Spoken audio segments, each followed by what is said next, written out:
Here's this week's Steam Code Raffle winner. I give a Steam code for a free game away with every video I do, and all you have to do to enter is leave a comment that wouldn't violate Twitter's terms of service. Make sure you have contact info in your YouTube profile so I can reach out to you. A complete list of games to choose from is in the description below. Make sure you subscribe so you don't miss a chance to win. Now on with the show. I'm playing something almost every week, and sometimes I want to talk about it and give you a vertical slice. So stick with me for some lightning reviews. This week on the chopping block. This week I've been playing Life. 4 out of 10, complicated and messy, occasional high spots, full of drama, not sure I'd recommend. But you're probably here for a video game review. So let's talk about Atari 50, the Anniversary Collection. Before I start with anything else, let me ask something. Should this be considered an indictment for a lot of AAA studios that I was more interested in this than things like Call of Duty? It might just be me, but I'm beginning to grow nostalgic for the days when I bought a game. It was a complete video game, didn't need any day one patches, and wasn't exploited to hell with predatory monetization practices.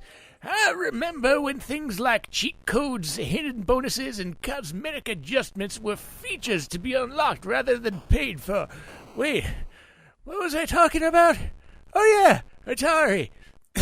Jokes and facetious tones aside, I was interested in this title for a few other reasons as well. As a minor archivist and collector, one attitude I have adopted relatively recently is to try and keep my collection as efficient as possible. So if I have the means to play a certain title, then I'll usually get rid of all the others that make it redundant. So when a compilation title advertises over 100 games and I have about 50 of them on an individual basis, I see a tremendous opportunity to reclaim some space and possibly get some spending cash. But Atari 50 Anniversary Collection isn't just a compilation. As with anything experiencing its 50th anniversary, this is a celebration.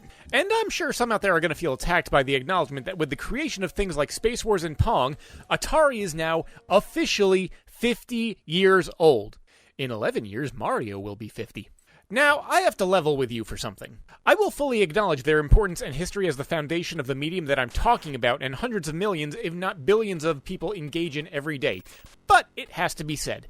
Many of the games on this collection are not something that you would consider as good by modern sensibilities. This comes with the understanding that most titles were shooting blind.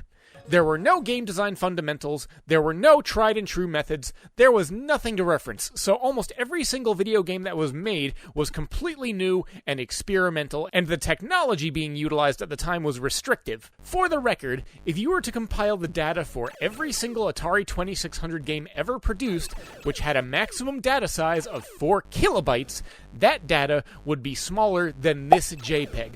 For the record, this picture is approximately 4 megabytes in size, and there were over 500 Atari games. That being said, it is impressive to see the paths being laid out, and for me, in the very least, it is heartening to see game preservation and history being celebrated, even if the games themselves are rough, basic, or lacking sensibilities tailored for the modern gamer. However, as I've alluded to, this is not just a compilation of games that can be described as rough or mediocre to seminal and pioneering.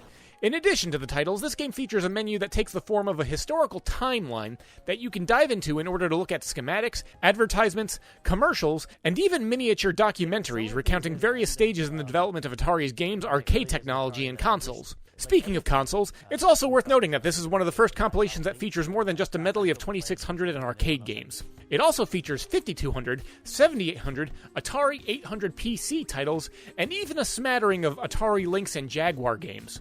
I genuinely appreciate these obscure systems being brought forth in this compilation, but it is also worth noting that these are games not exactly one could consider good by modern standards. Especially Cybermorph, my favorite title that constantly is inquiring about what piloting school I attended. Where did you learn to fly? There is one final thing to mention before concluding for today.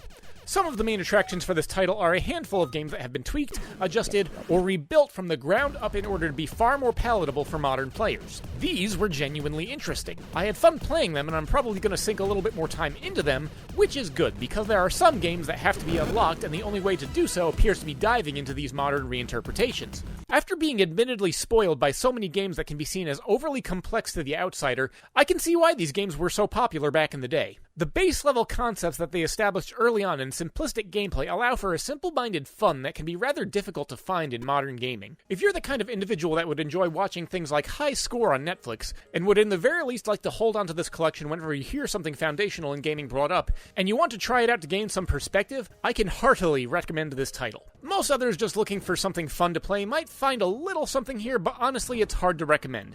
Now, if you'll excuse me, I'm going to spend the rest of the day lying in a lump while I try and get some rest in preparation preparation for my next week of work. Hey, look at that, it's the end of the video. Don't forget to subscribe, and remember that commenting can actually win you a free prize. So until next time, this is Gheeotine saying thanks for watching and keep your head on your shoulders.